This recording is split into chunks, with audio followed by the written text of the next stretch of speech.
we're seeing a pattern of activity by the Chinese Communist Party in trying to infiltrate, trying to dominate British public life in various different ways. We've seen it through academics, we've seen it in politics. Well, let's kick off with our top story. And this is a story about Prince Andrew and this alleged Chinese spy. Now, he says, Prince Andrew, that he has ceased all contact. And a statement from his office says that he met the businessman through official channels and nothing of a sensitive nature was ever discussed. Now, the relationship between the two men was revealed in court documents this week after the man lost an appeal over a decision to bar him from the UK on national security grounds. And it's a big story. It really is dominating the front pages of many of the papers today. And today's Times reveals that the alleged spy even attended events at Buckingham Palace, St James's Palace and Windsor Castle at Andrew's invitation. Now, the 50-year-old Chinese businessman, now he can't be named for legal reasons, was invited to Buckingham Palace twice, and he was a guest at the Duke of York's birthday party at Royal Lodge, which is his home on the Windsor estate. Alongside his links to Prince Andrew, the Times says that this man is believed to have built up quite a considerable network of contacts at the heart of the British establishment until MI5 discovered he was a member of the Chinese Communist Party and was working for something called its United Work Front Department, which gathers intelligence. Well, let's now speak to a real expert in this area, Conservative MP Tom Tugendhat. He's a former security minister. He obviously ran for the leadership and he also used to chair the Foreign Affairs Select Committee. Tom, welcome to the show. Thanks for joining us. Hi, how's it going? It's good. Now tell us, how concerned should we be about this story? How worried are you when you read about all of this? Well, I'm not terribly worried that Prince Andrew is going to be spilling any secrets. I don't think he's got any. But what I am concerned about is that we're seeing a pattern of activity by the Chinese Communist Party in trying to infiltrate, trying to dominate British public life in various different ways. We've seen it through academics, we've seen it in politics. You'll remember the incident around Barry Gardner a few years back. And we've seen, various different bits of pressure from the Chinese state, whether it's the overseas police stations or the Chinese consul general in Manchester roughing up some pro-Hong Kong protesters. This is simply unacceptable behavior. It's foreign interference. It's interference in our lives by a very hostile state. And look, as you say, I mean, the sort of tentacles are wide. You mentioned Barry Gardner. I mean, there was another young man, Christopher Cash, and this was earlier this year, April 2024. He was hired as a parliamentary researcher for the China Research Group. He had several MPs that he very much advise you to be cautious. He's currently likely to be in court, and you may be pregnant for your trial. Sure, but it goes to show that this person had access to you, so it goes to show that there's infiltration sort of across politics now in different political parties. Look, I'm not going to comment on that at all because he may be completely innocent, and that's why we have an independent court process. So I'd just be really cautious about warning you that I would not be talking about that if I were you. So what can be done about this? Because on the one hand, everybody is now saying they're very worried about this. On the other hand, we have had, successive governments being very cosy with the Chinese government. We do want Chinese investment in this country. How do you get the right balance? Well, you've got to engage with China. You've got to engage with countries around the world. That's obviously the right thing to do.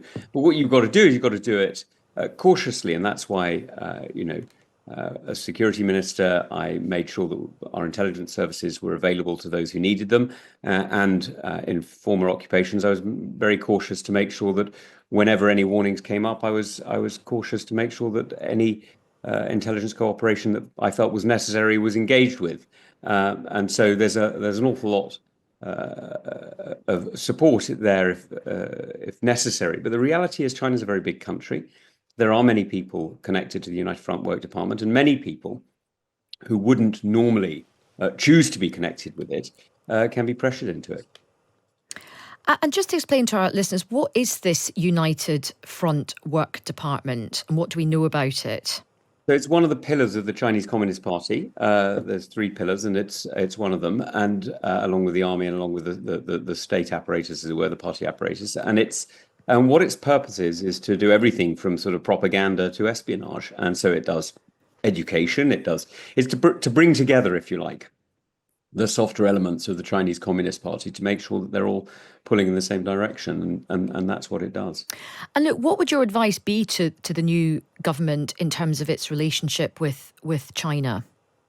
Well, I've always been clear that we should be dealing with countries like China on our own terms. I mean, if you've got something particular to gain, then there may be a reason to have a high-level visit. But I remain to be convinced that there is any benefit to a high-level visit, either in the last few years or indeed in the one that Keir Starmer had recently at the G20. The reality is, what we should be doing is making sure we have working level cooperation. We have the sort of cooperation that sees engagement possible, but not the sort that gives propaganda gains to a state that is quite literally undermining the kind of protection that this country needs. And what does that mean? Would that mean that we shouldn't be hosting, Chinese dignitaries that come over, that our senior ministers should not be making big trips to China? Well, I spoke out about visits to China when I was in government, and well, I spoke out a bit in private, of course, because I was in government. I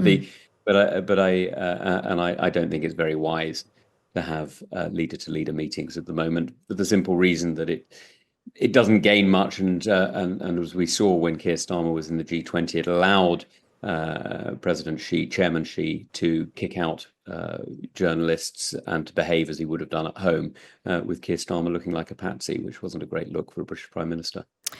And look, just also explain to us, you sort of said, look, Prince Andrew probably didn't have anything interesting to tell if this a man was a spy.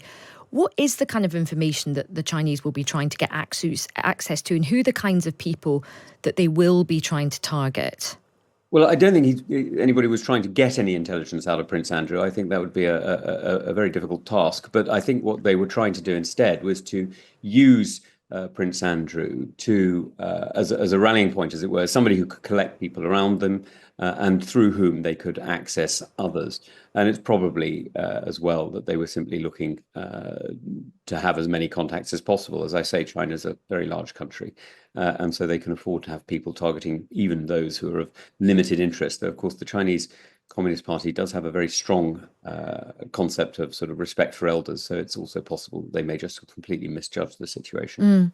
And I suppose, look, this thing about information gathering and targeting people, building up those network, that contact group and those networks.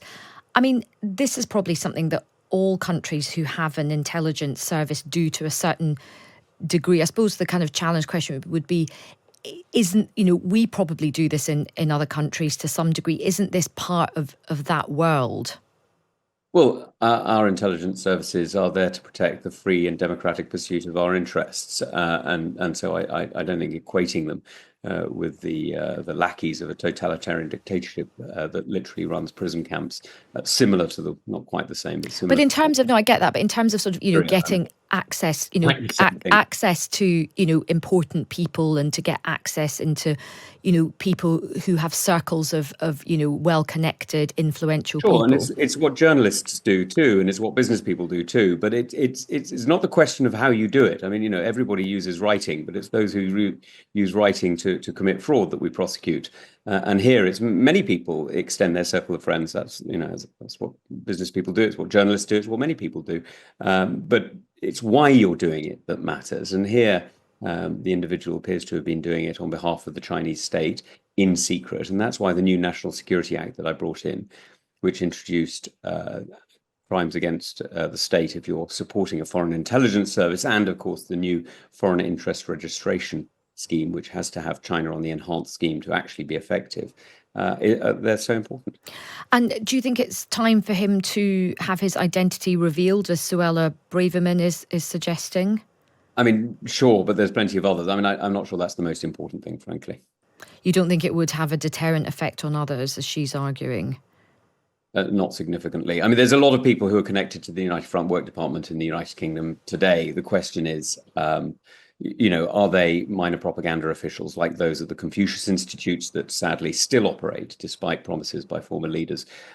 They still operate in the United Kingdom, or are they, academics or students, or are they actually like this individual, somebody who's actually trying to acquire influence and pressure points? And just final question, Joe, what do you think is the sort of level of spying that is going on by the Chinese in Oh, Britain at the moment? It's absolutely constant. I mean, you just need to speak to any business that's running in the United Kingdom today and ask them about their cyber attacks. Now, some of those cyber attacks are North Korea, Iran, and Russia, of course, but many of those cyber attacks are coming from China in various different ways. And the Chinese state will claim that they're independent. They're not independent at all. They're under Chinese tutelage or encouragement. And what we're seeing is we're seeing a very, very hostile economic and cultural environment, political environment coming out of Beijing. And I'm afraid that's something that I've been warning about, as you know, since Yeah. 2017. And it's one of the reasons that the Chinese state has sanctioned me because, and indeed threatened me in different ways, because what How I've have been. they threatened you? What threats have they made Oh, against you? I get letters to my home from various individuals, and things like that. I get sort of it's the equivalent of a sort of I know where you live, if you like. Gosh. And I mean, it's ridiculous, and I'm not bothered by it. But it's a demonstration that this is a state that is quite willing to use bullying tactics against elected members of the British Parliament. Well, look, Tom, really interesting to speak with you. Thank you very much for your time. That's a Conservative MP, Tom Tugendhat, former Security Minister and also the former chair of the Foreign Affairs Select Committee.